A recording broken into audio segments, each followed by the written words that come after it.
I'm Brent Leary. I'm Paul Greenberg. We are the CRM Playaz. And you are silent. You're still silent. Still silent. I don't know why I'm silent. Now you're back. That was weird. Yeah. Okay. Well, better get going before I go away again. Anyway, so I know that fast. this is the day after Labor Day, but it's a special occasion because there's a magazine coming out, and we needed to do this show before that edition of the magazine came out because for the first time, you will hear who the winners of the 2025 CRM Magazine Industry Awards will be right here, right now. You know what's so amazing too? Not only is this an important awards, but you and I have petitioned Congress to make this a national holiday too, right? The awards day. Well, you know what else should be an official national day of this adulation? It should be September the 2nd. Because it's Eric Dickerson's birthday. Oh my God. Woo. He's 65. That's right. He can get Social Security and Medicare now. He'll be the fastest guy in the line. Yeah, but he can get Social Security and Medicare. That's the only thing I think about when I look at that date. All I think about is many Sundays of enjoyment. Yes, 2,000 plus yards in a single season rushing. Was it 2,105? 2,105 in 1984, 1,808 breaking the rookie record in 1984. Okay.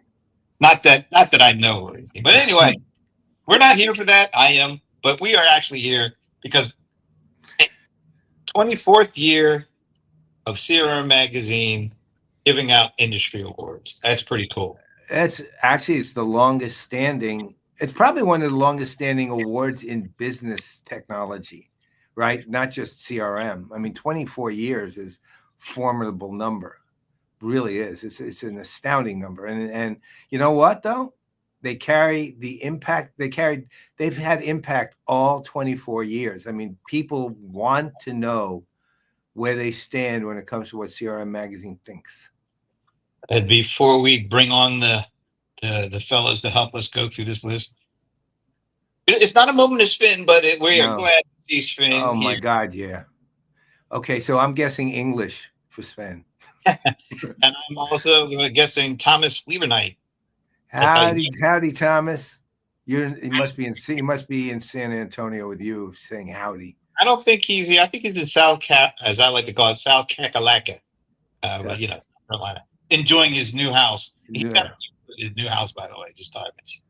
And now here is somebody who I can literally go down 10 flights in this hotel I'm in and actually see face to face. This is Pooja from Zoho, the analyst relations team. And here's the thing.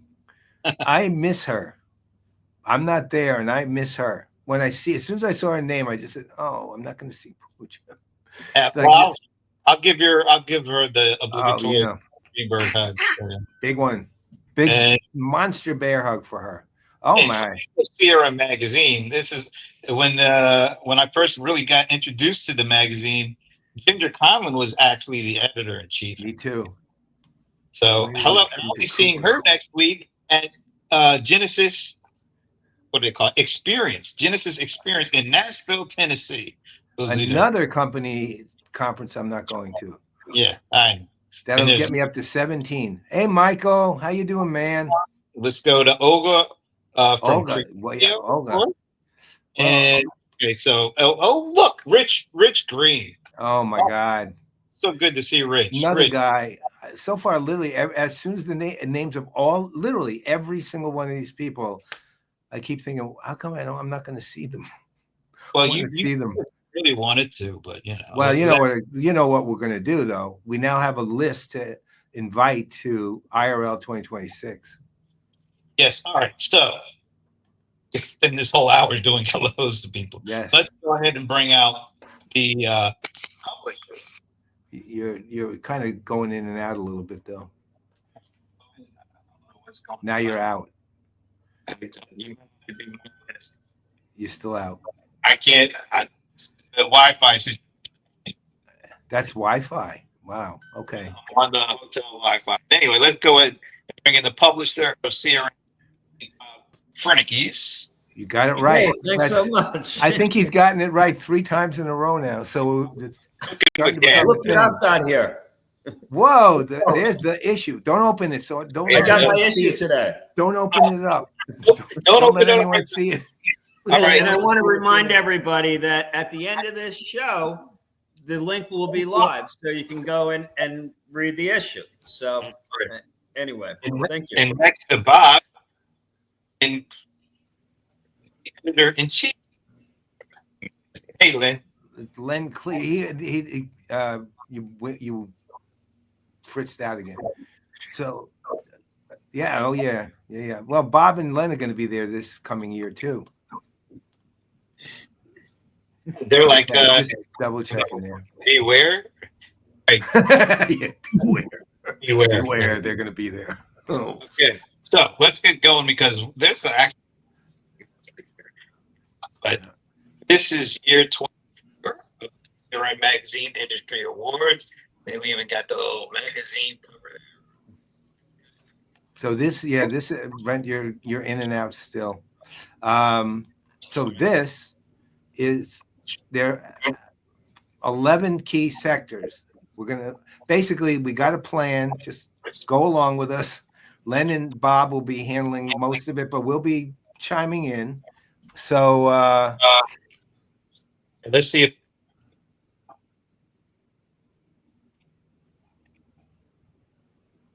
nothing. Now you're dead completely. guys Do you have a different mic? from the Can you go back out and come back in? Yeah, you might want to. He'll might knock us all out if he does. But Oh, okay. let me. it's all right. We'll just be sure to come back in if you get knocked out. That's all. We'll try again. I know what's going on. Okay. That's my only No, it's actually sometimes that works. suggestion. But Brent said he thinks he knows what's going on this time. How am I now? Oh my God, like 1,000 times better. All right. I don't know. This weird stuff goes on with the iPhone and my MacBook Pro. Anyway, so Okay. we're Yes. okay. Let's get moving because there's 11 categories. And let me show you what the categories are. There are 11 categories that we're going to go through, and we have an additional category called conversation starters. So there's a lot. We're going to try to get through these all in a pretty relatively short amount of time, but that's what we're doing. And Bob or Lynn, anything you want to say before we jump in about what this year is with the awards? Well, as we said, this is the 24th year we're doing it. It's the 3rd year we're doing it on this platform with you guys. So thank you for having us and hosting us and letting us take part in this activity. Looking at the awards categories themselves, there's 2 new categories that we added this year. The United Customer Experience Platform category, which is a new one, and Customer Journey Orchestration Solutions, which is a new one. Literally my 2 favorite categories ever. We had done last year, I think we had a generational AI category, but that kind of got itself obsoleted just because it infused everything. So how do we have a separate category when it's into every one of the other categories? It was kind of hard to justify. So we got rid of that one and we added these other 2, this Unified Customer Experience Platform and Customer Journey Solutions. All right. And just a quick note about who actually helped you guys put this all together. Right. Okay. That's the list of the analysts that we involved. Basically, to kind of give you a quick overview of the process, we went to a panel of analysts. You'll see a lot of their names there are familiar. Brent Leary is obviously featured on there. Paul Greenberg is featured on there. There's a few other names, a lot of other names that people will recognize. Probably half of them or even more are on this.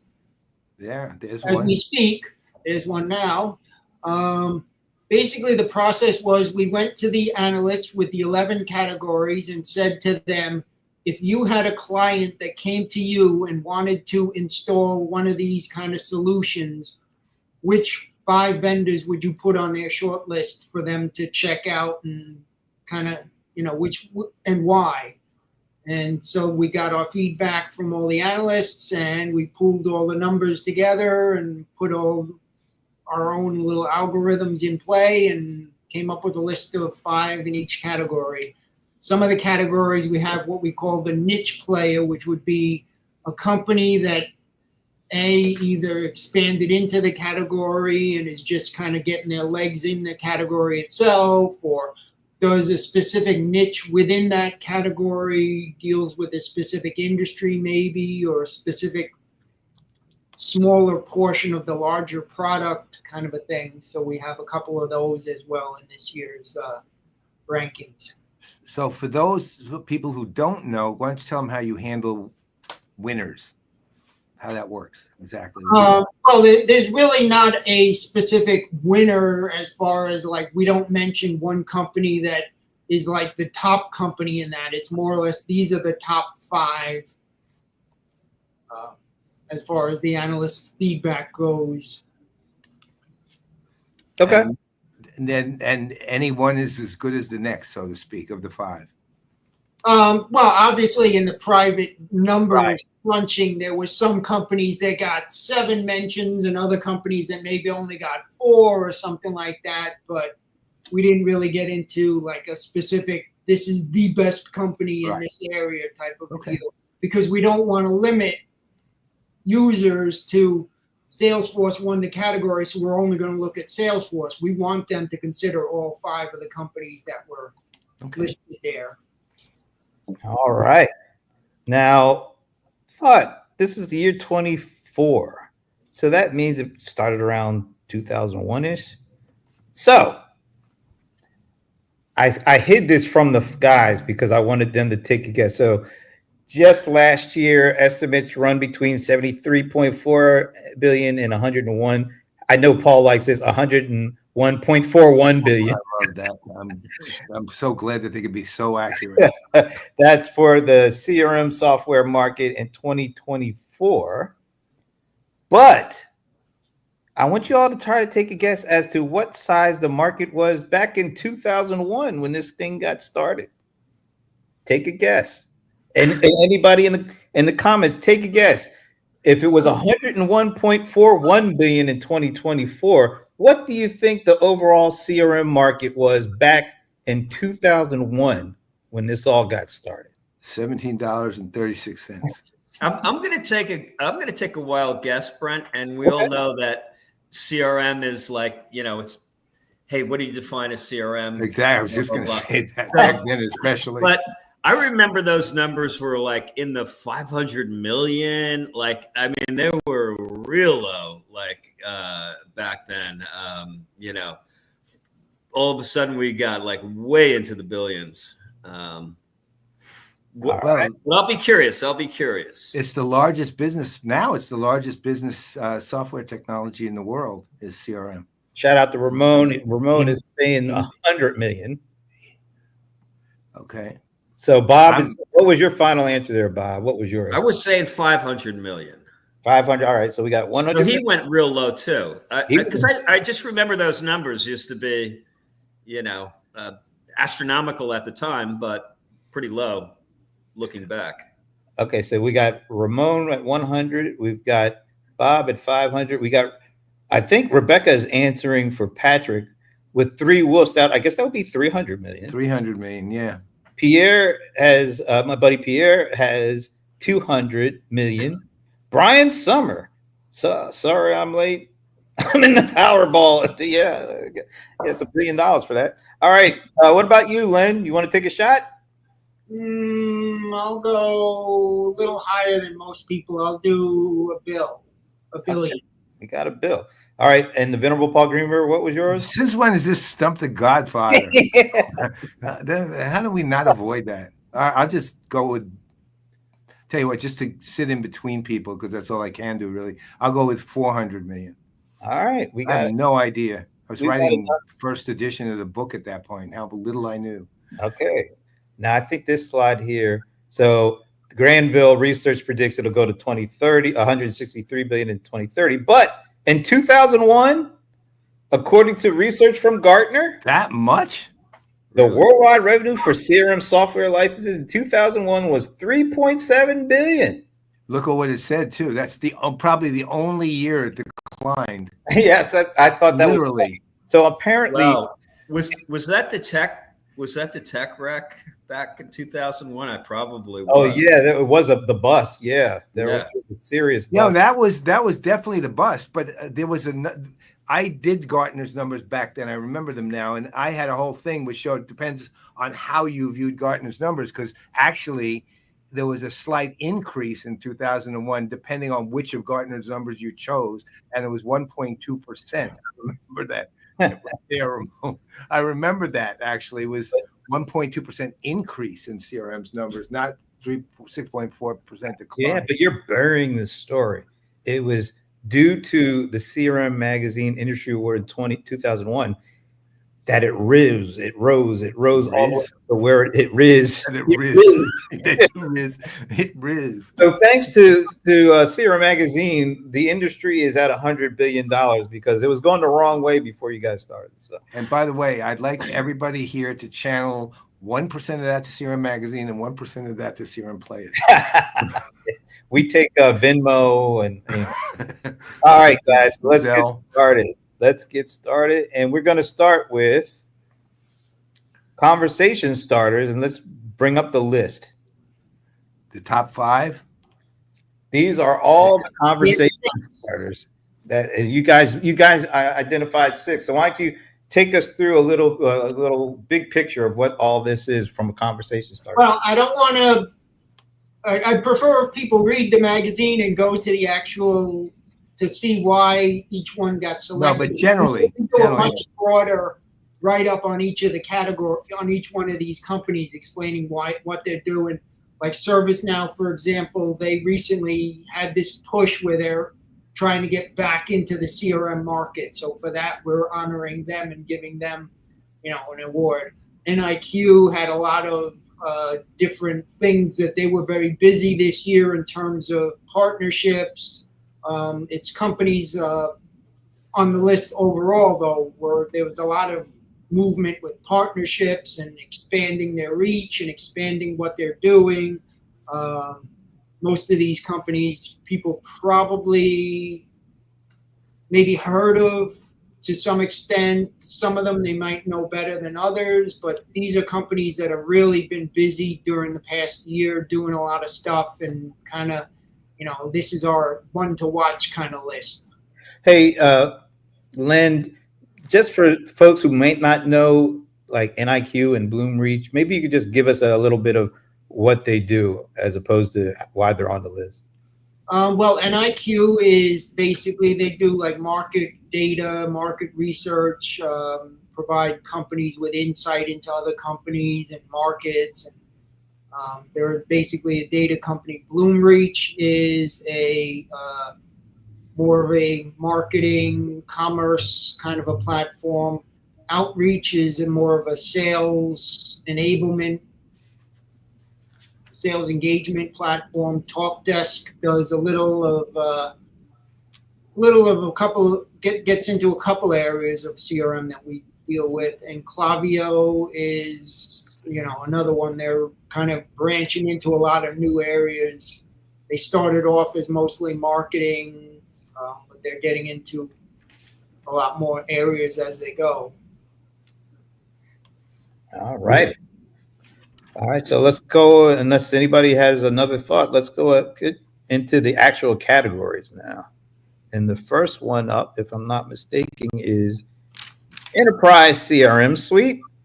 This is a biggie, and it's so big that I'm just taking little tidbits there from the actual article, but large enterprises accounted for basically 60%, 59.9. Wonder if it was 59.94. 4328.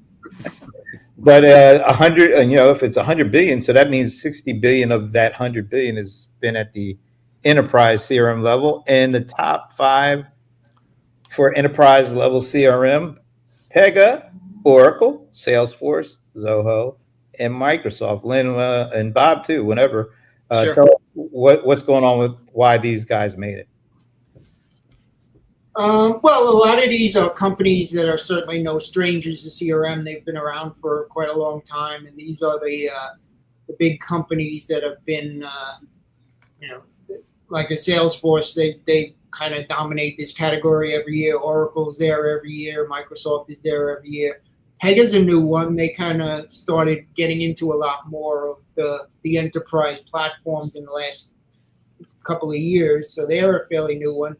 Zoho's been growing pretty substantially over the last couple of years, so they're a fairly new company in this particular category as well.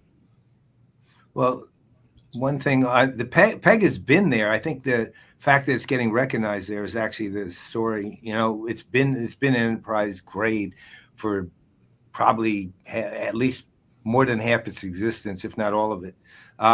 So I think the recognition that has reached that is also recognition of their abilities, and products like Blueprint and others, and what they've done is pretty amazing. And Zoho has been attempting to go up market. The interesting thing is seeing them in the enterprise is going to be in the deals is going to be really interesting up against Oracle, Salesforce, and Microsoft, because they let's say they have a very compelling offer if it can be done. Yeah, and I'm going with Pega. The last couple of years, like Paul said, they've been around for a long time. They've been around since the 80s.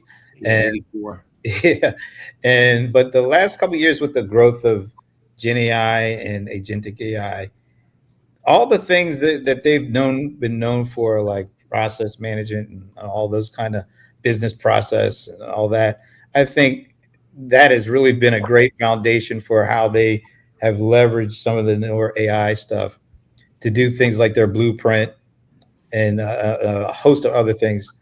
And I think it's really cool to see them starting to get the recognition of some of the other big boys. Yeah, and they've been a big player in that whole agentic AI and the workforce, how you automation platform and stuff like that. That's really, I think, gotten them a lot of the attention that they deserve.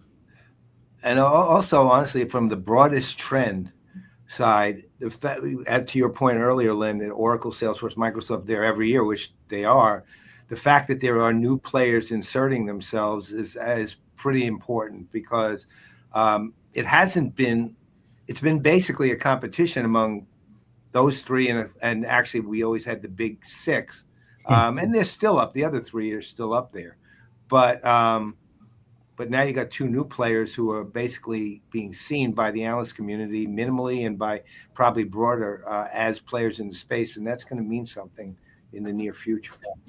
I think the whole move over the last couple of years with AI leading everything, and you can't say a sentence without it. I think it has provided an opening for a company like Pega to leverage it in a way that maybe you don't see some of the incumbents doing right out the gate. And I think that's really given them an opportunity to make a name for themselves at the enterprise level. Okay.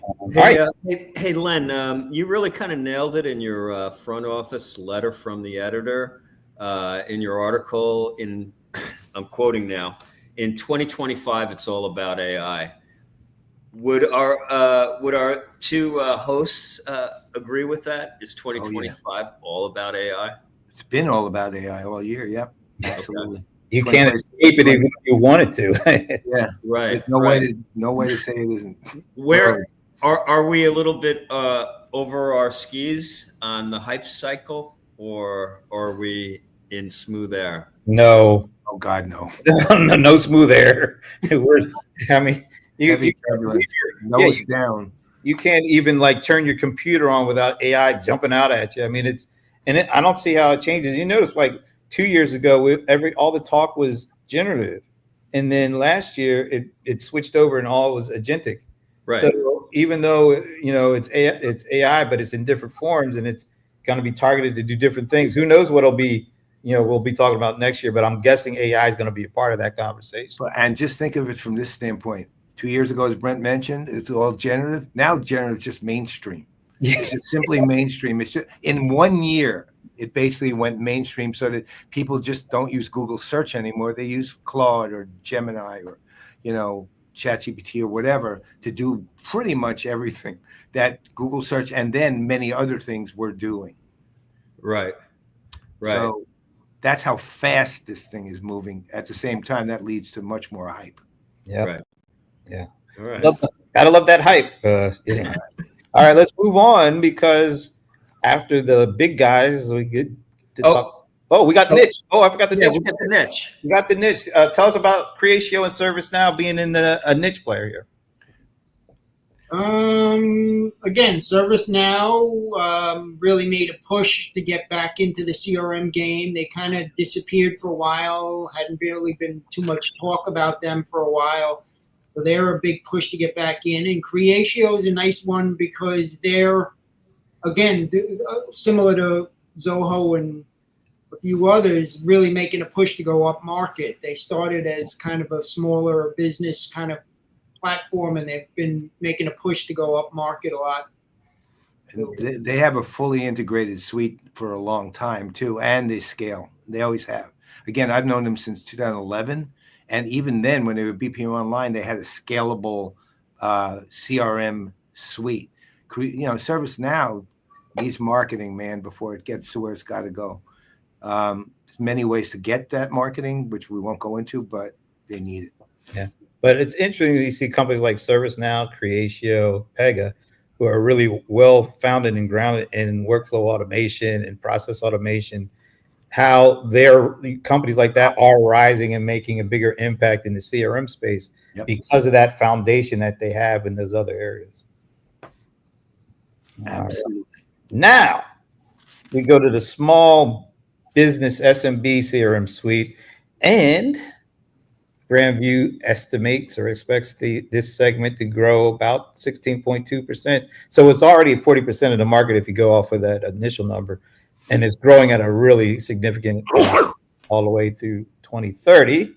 And the top 5 in this category, some familiar names: Creatio, Zoho, HubSpot, Sugar CRM, and Salesforce. This is the core. This is more or less the core. Yeah, a lot of these Creatio, HubSpot, Zoho, Sugar CRM, a lot of them started in the SMB space. Salesforce is a new one. They recently got in, but a lot of the analysts that we talked to really like them. They've got that starter pack, and there's a couple other products that they came out with specifically targeting the SMB space that really caught a lot of the analysts' attention there. Well, they grew out of their origins were on the SMB side, but then they kind of went up to the enterprise, and it felt like for a little bit there that they were kind of leaving the small guys behind, but they did regroup and redouble their efforts. And you're seeing, why the analysts are putting them there is because of those new efforts to really go back after that market. Yeah. The mid-market especially is kind of it's only like mildly tapped still. So there's a lot of room in there to grow. Hey, I'm just going to throw this question out. Do you see the mid-market as having more dominance or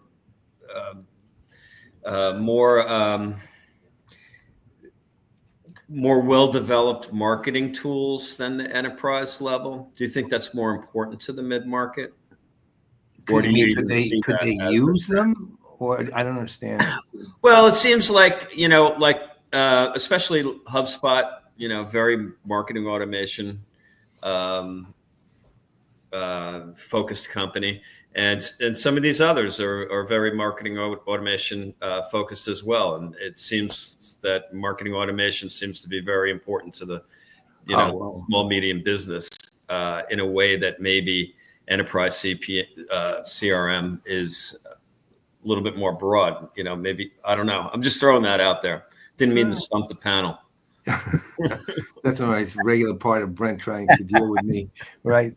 From my standpoint, I don't know that it's different because the mid-market spans such a wide range of size. It goes from barely out of small all the way just short of enterprise, which is a monstrous range, and the level of tools they need and the distinctions they have to make. Because just if call myself mid-market and I'm at the upper end, I don't want to be competing with the lower end of the mid-market. So the marketing distinctions have to be made clear. So do they need marketing tools? Yeah, sure, but they also need sales tools. They also need customer service, especially as you go from the middle of it on up. You're going to find they're going to start needing not necessarily the same depth, complexity, or levels of, or even scalability of initially, but they are going to need the full suite, so to speak. Right. Okay. All right. By the way, Sandy is more. I just thought they might be more focused on having a package that was led by marketing automation, but I could be wrong.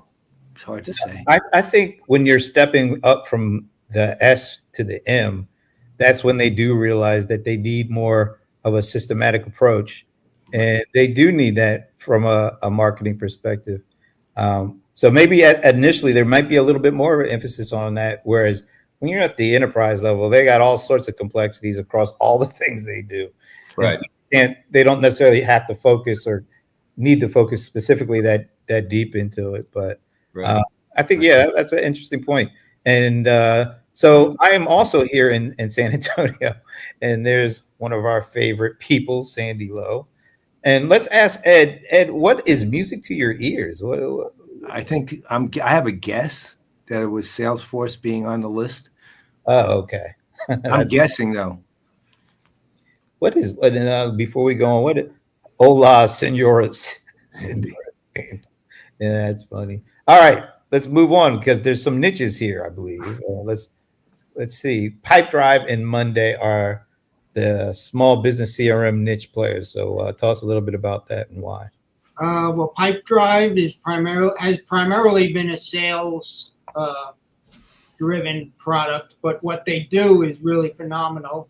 Monday is another one. It started off, in a very small capacity, taking on a very small role within a larger category. I am so with you on these two. These are perfect choices for where they are.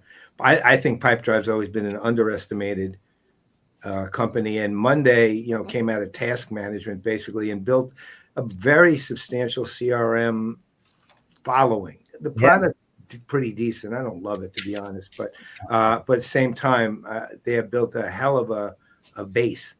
Yeah, I think I had a chance to talk to, man, I can't remember his name, which is pretty bad, but it was earlier this year. And he said something to the effect that they had reached 100 million in ARR for just the CRM product. Yeah.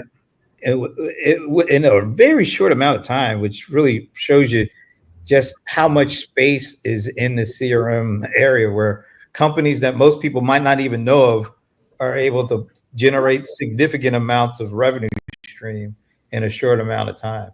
So the CMO is Wednesday Addams. Oh my gosh. And I'm the one that tells the bad jokes. Yes, you are. Okay, let's move on. The next one up, contact center infrastructure. And verified market research valued the worldwide contact center infrastructure market at $29.3 billion last year. That's a significant number. But projects it projects it to reach $83.2 billion by 2032. Growing a lot. Growing at an annual rate at 13.9. And you would think this is like, it feels like this is a mature market, but these numbers aren't indicating it's mature, or there's still a lot of growth to go. And it's a constantly fluctuating market because certain technologies come in, others go out, certain channels come in, others go out. So what's Len? What's driving, or Len or Bob? What's driving this market? This particular, what's driving the current growth as far as technologies coming in and out? And then the overall push towards omni-channel and trying to get to as many different channels and offering as much service as you can on each one and reaching customers in as many different outlets as possible. Okay. And these are some familiar names here. There's not really a new name in this area. There's a lot of experience, a lot of years of platform stuff going on in these 5. Well, AWS is fairly compared to the other 4. AWS is newer, but their contact center product there, that Amazon Connect, is phenomenal. From analysts seem to love it. I remember at one of the evolutions before the pandemic. Didn't you guys have a keynote from AWS Connect? And that was like 7 or 8 years ago. Yeah. So those guys have been around a little bit more than I thought. Because I was like, wow, that's been about 7 or 8 years, and those guys were keynoting that thing. So I think all these companies are pretty steeped and have a lot of experience to go around here. And do we have nope, we don't have a niche player. So let's go right to the contact center interaction analytics. Once again, we get some numbers here. Grandview Research valued the worldwide contact center interaction analytics market at $1.9 billion last year and expects it to reach $5.8 billion by 2030, a healthy growth rate of 20.5%. And here are the top 5 for that. Again, most of these companies have been around for a while, been in the market for quite a while. Crest is an interesting one. They just emerged. I think this is their first year on the list.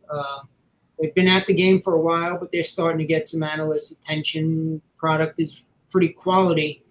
Verint will be a nice one to keep an eye on with that whole how that merger with Thomas Brava and Thoma Bravo and Calabrio is all going to play out, and what gets done with it in terms of where Thoma Bravo carries it. Be interesting to see where that whole thing shapes out.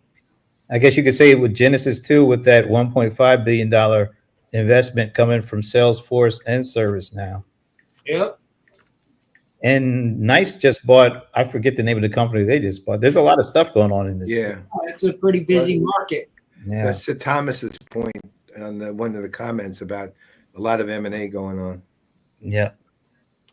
All right. And let's see. Do we have a niche? Yes, we do. Invoca. They're very niche. They cover a very specific area within the category rather than doing a specific broader product type of a thing. They're a very niche player in this one. But what they do is pretty phenomenal from what we saw from the analysts. Nice. I said nice, but not There that. we go. Right. The other nice, just the word. All right. Let's go. Keep moving. All right. We're doing pretty good here. All right. Oh, here's a big one. Unified Customer Experience Platform. And let's look at a couple of numbers from there. Future Market Insights expects the worldwide customer experience platforms market to grow at a compound annual rate, 14.8%. So that's pretty significant over the next 10 years, expanding from 13 billion to 51. That is a huge jump. You're not kidding. At 2035. In the top 5 in this category. All right, now we're seeing a different name in there amongst all the other ones that we've seen a lot. ServiceNow, Zendesk, Salesforce, NICE, and Genesis. Excuse me. Tell us about this.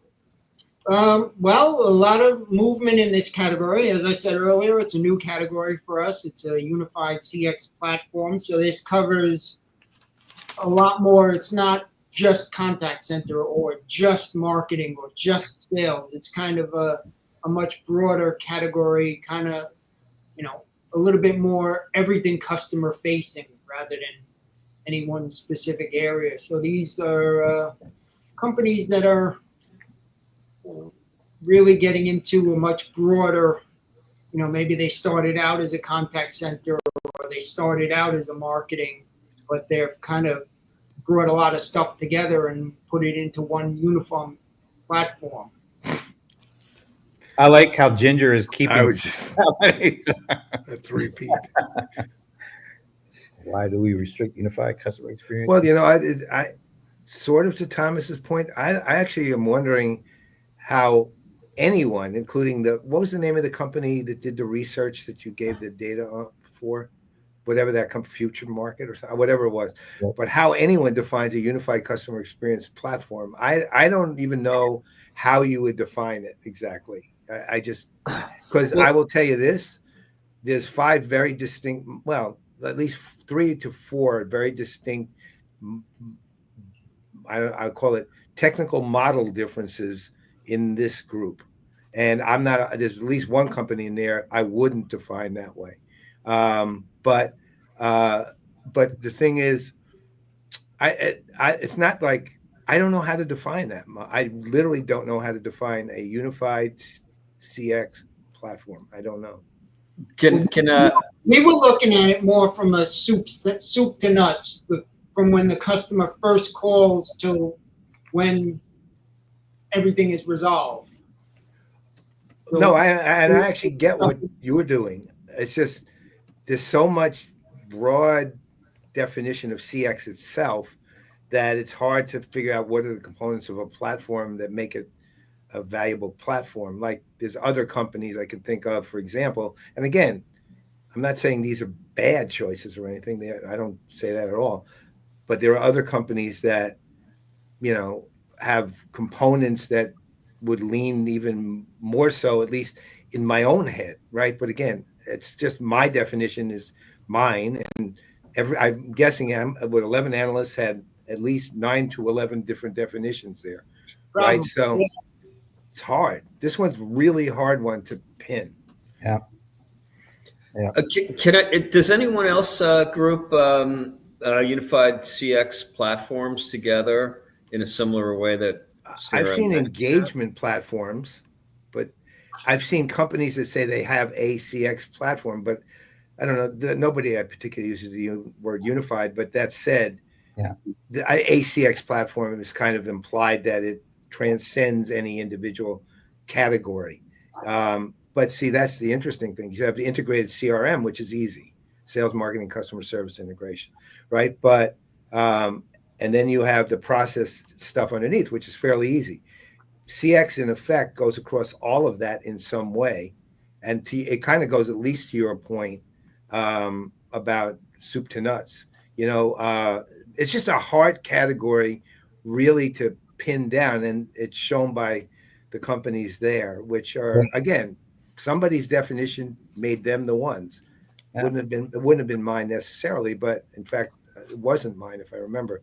But that said, I'm not saying I'm right and they're wrong. I'm just saying that I don't think it's a very well-defined area. It's hard. It's a very hard area. And I think it changes probably year over year because of all the different. Just look at, like we were just talking about, all this activity with Genesis and NICE and the others. That's all being driven by the way that interactions and engagements are changing because of these channels and the data that comes out of those interactions from those platforms. And when you think about it, I mean, you could almost make anything be a unified communications platform, a unified customer experience platform. It depends on how you look at it. And as we can see by looking at these 5, they're being looked at differently by the people who are judging it or analyzing it. So I think there's just a lot of nebulousness between what one person says is that and another person says is that and a third person and a fourth person.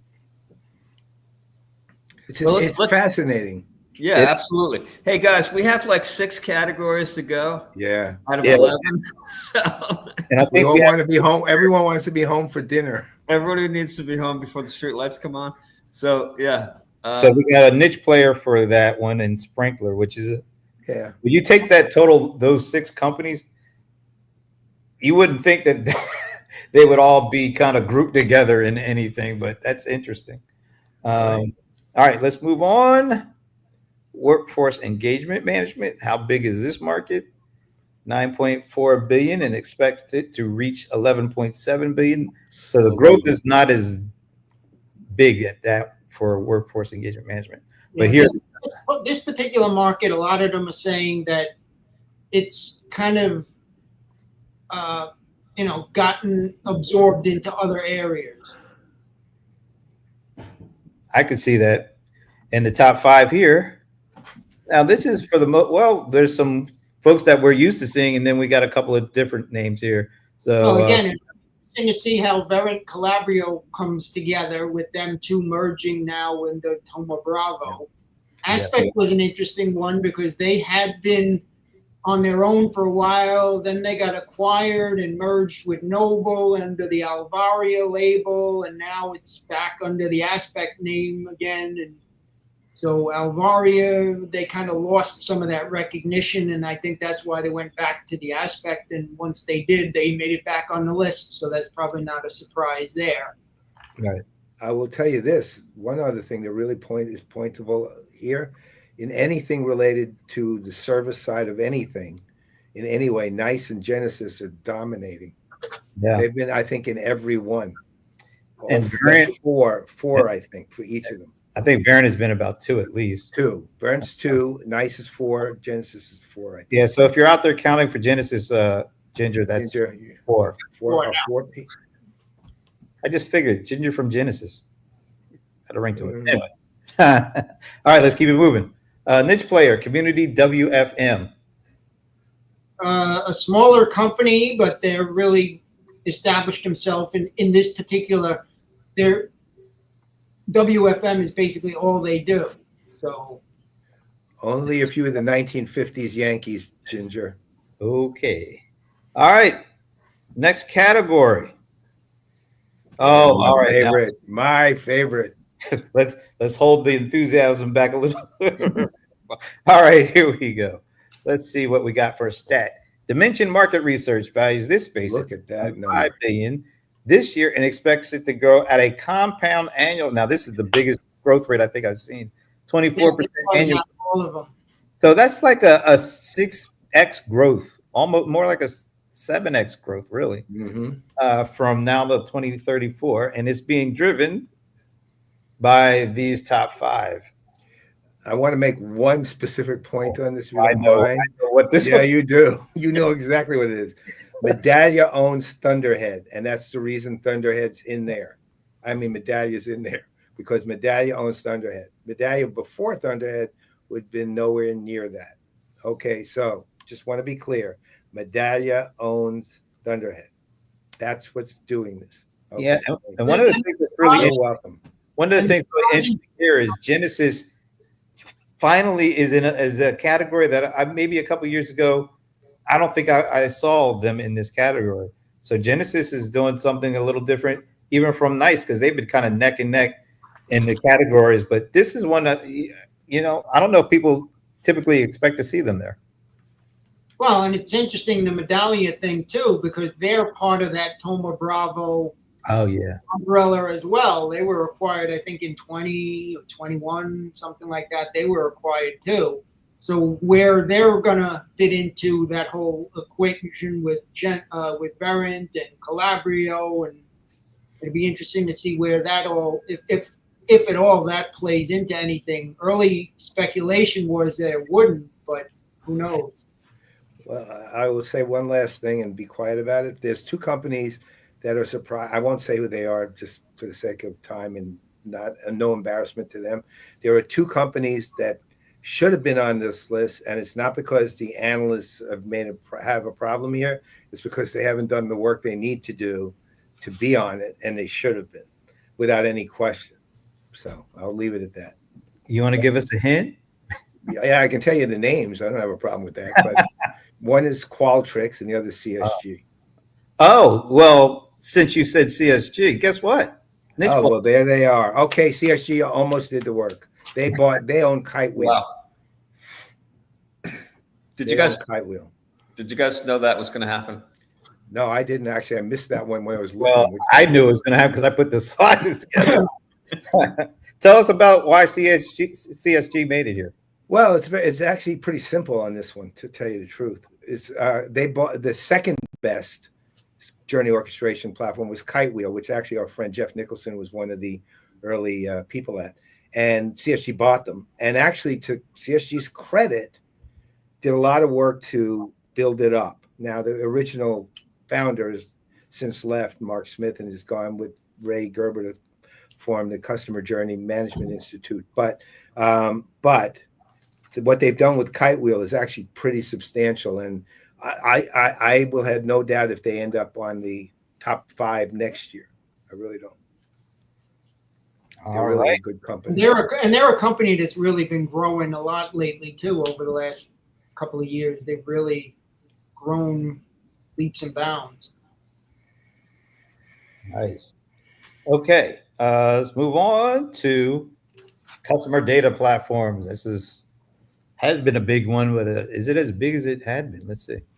Numbers say 2.7 billion in 2024 and projects it to 3.3 billion by the end of the year and 13 billion by 2013 with a 21.7% growth rate. That's a really good growth rate going for that.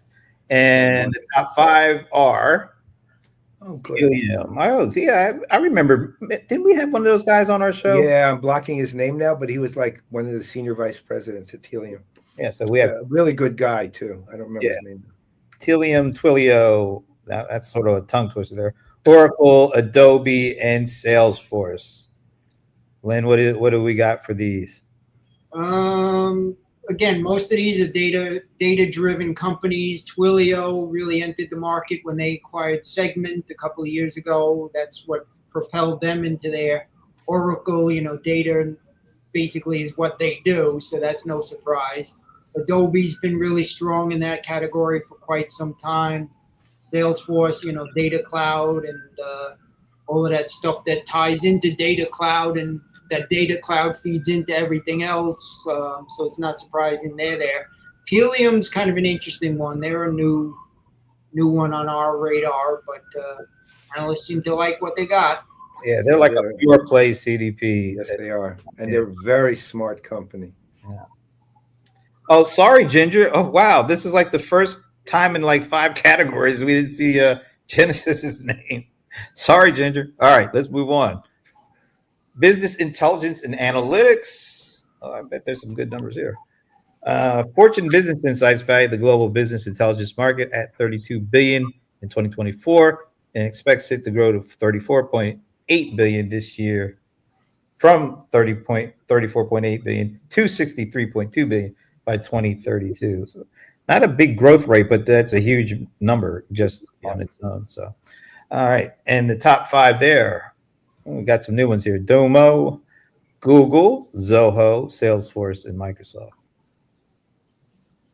And again, not much surprise there in terms of some of these listings. Domo, that's basically what they do. They've been doing it for a long time. Google's really gotten into that whole idea with a lot of their AI and all the stuff that their Gemini can do and incorporating it into everything. Zoho was a surprise to me, but you guys might be able to shed more light on why you guys might have. Right. Oh, well, I think when you look at what they've done with their analytics platform, it's grown significantly, and look at all the data types that they have throughout the whole, like not just Zoho One that has 50 plus applications. So they got front office data, they got back office data. They have created their own browser that's bringing in a whole bunch of data, and so that all feeds their analytics platform. And that thing, it's almost sort of like been a silent giant in the making, because I've used it for a couple of different things, and because they have all the different kind of data coming in, they have their analytics are just. It's so easy and visual to use their tool, and kind of marry that with all those different data types. You can see why I guess the analyst community did think that they deserve to be one of the top 5, because I think a lot of times just generally Zoho kind of gets overlooked. But if you really take a good look at what they're doing, then you get a much greater appreciation for why they should be in these kind of groupings. Absolutely. I mean, Zoho's engineers are superb, really. I mean, and they know how to build what they need to build when they need to build it. And think about it. They've actually built a secure business operating system. I mean, think about that for a minute. I won't, again, not detailed now, but just think about what it takes to do that. And you get an idea of how good these engineers are. And their analytics, to Brent's and Thomas's point, are rock solid. And and it's extended out on the AI side to. A few years ago, I didn't like their AI that much. Now I think it's unbelievably powerful. Yeah, Zia has come such a long way. Yeah. And now they're building their own LLM from scratch. Yep. And all that data is at the LLM's disposal now. So it's obvious that they definitely deserve to be among the leaders. Yep. Yep. Did we have a niche player for here? Yes, we did. Is it Sisense or Sisense? How did you say that? As far as I know. Sisense. I've never heard of them, so I don't know anything about them. I don't either. They're a small player that does a very limited, as far as I know. I'm not really 100% sure. I'd have to go back and check my notes to come up with exactly how they fit into this. But okay. Well, people should read the. That's right. Read the magazine. You can see there. All right, let's keep it going then, because we're getting close to the end here. This is the second to last category. Marketing automation is a huge CRM category, of course. And the numbers say that's it. 6.7 billion in 2024 and expects to reach 15.6 billion by 2030. Yeah, you would be a little surprised it's that small. Yeah, it's not. I think when you see what sales automation is, maybe it won't be as much of a surprise. But the top 5 for this category, you would probably expect most of it. Pretty much. Yeah, really not much surprise there. No, literally no surprise. Yeah, I'm not surprised at all. I think this is absolutely spot on when you really think about it. I would, no, actually, I don't think there's a single company in there that I would substitute for something else. That's really strange. Exactly. There you go. Right. Okay. Last. Any niche player? Oh, I think there. No, I don't think there was for the last two. No. All right. So we're gonna make it. All right. Oh my God, what's the The last category, Salesforce auto. It should end on Salesforce. It's time for a filibuster. No, it ends with Salesforce automation because really that's kind of where it began with the concept. Yeah, well, CRM Magazine started off as Salesforce automation. That's right. That's right. Oh, see, that's why we did the order we did. This is perfect. All right, let's see what we got here. Data Bridge market research. Oh, okay, so automation software market at 12.8 billion in 2024 expects to reach 31.9 billion by 2032. And as mature of categories this is, it's still growing at 12.1%, which is really actually pretty impressive when you think about it. And the top 5, in the top 5. Salesforce, Sugar, Microsoft, Oracle, and Zoho.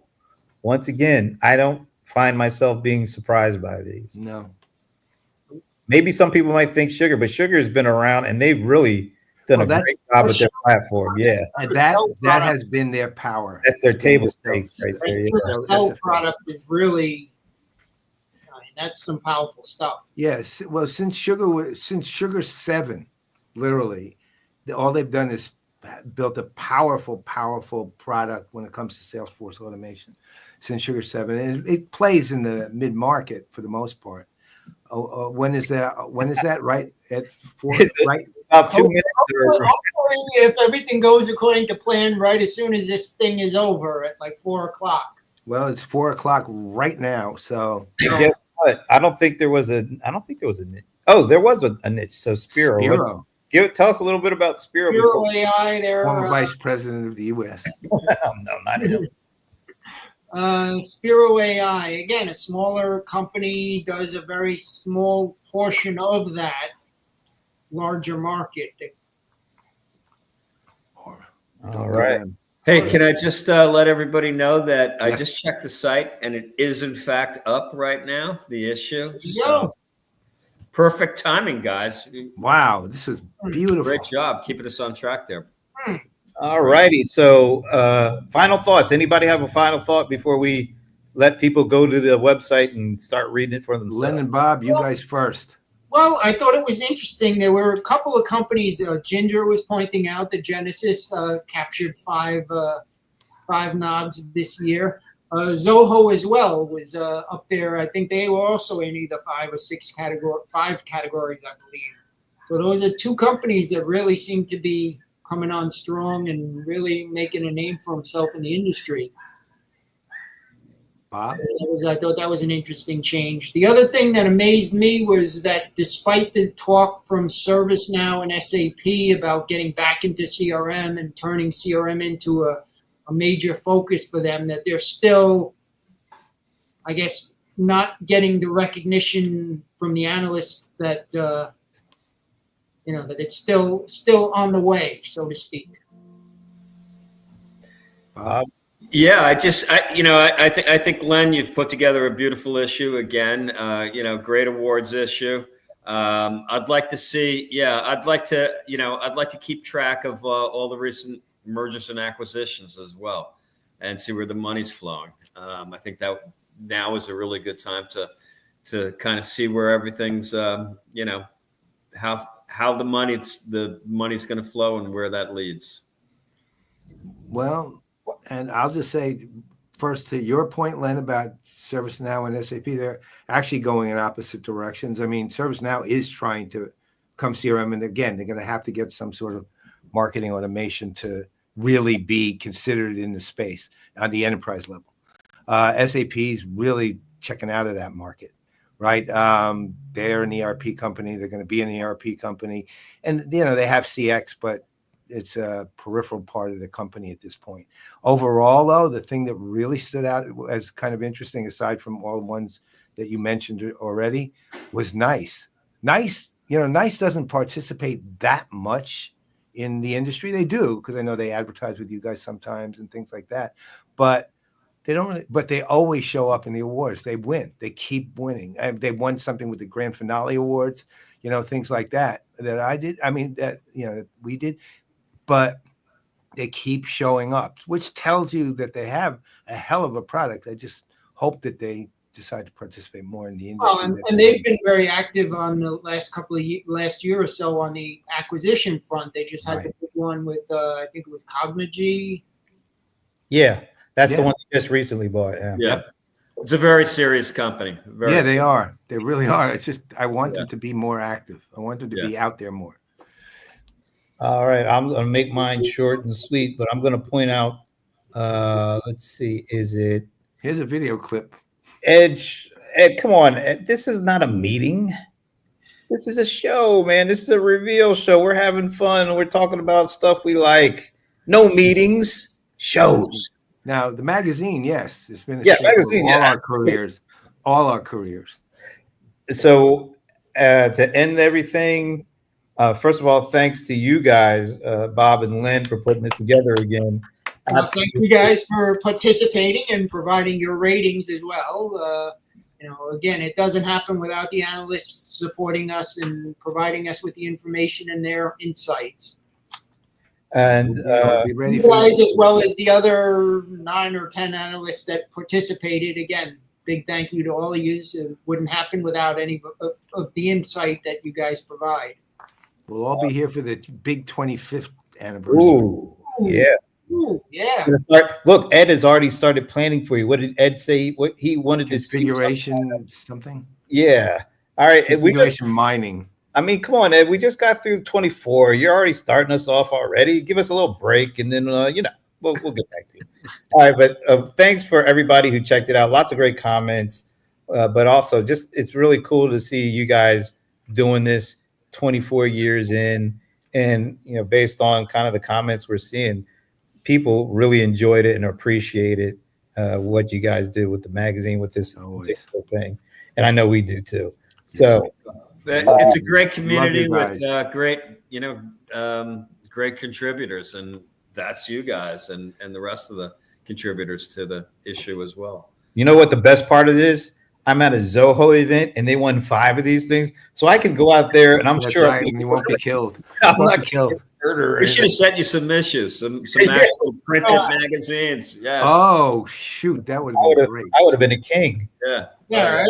Oh yeah. Well, we'll send some after the fact. How about that? Good. Yeah, Good. that's the other thing I was going to mention, that this is one of the few magazines where we're doing an actual print issue again. Right. So if you don't get it online for whatever reason, you can also wait and you might get one in your mailbox. Nice. All There right. we go. Okay, so on behalf of Bob Fernekees and Lynn Klie, Brent Leary, I'm Paul Greenberg.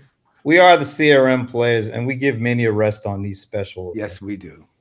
So we will see. We might not see you this Thursday because We maybe. definitely won't be seeing you this Thursday, but we will see you about a week from Thursday. All righty. Have a great rest of the week. We will see you then.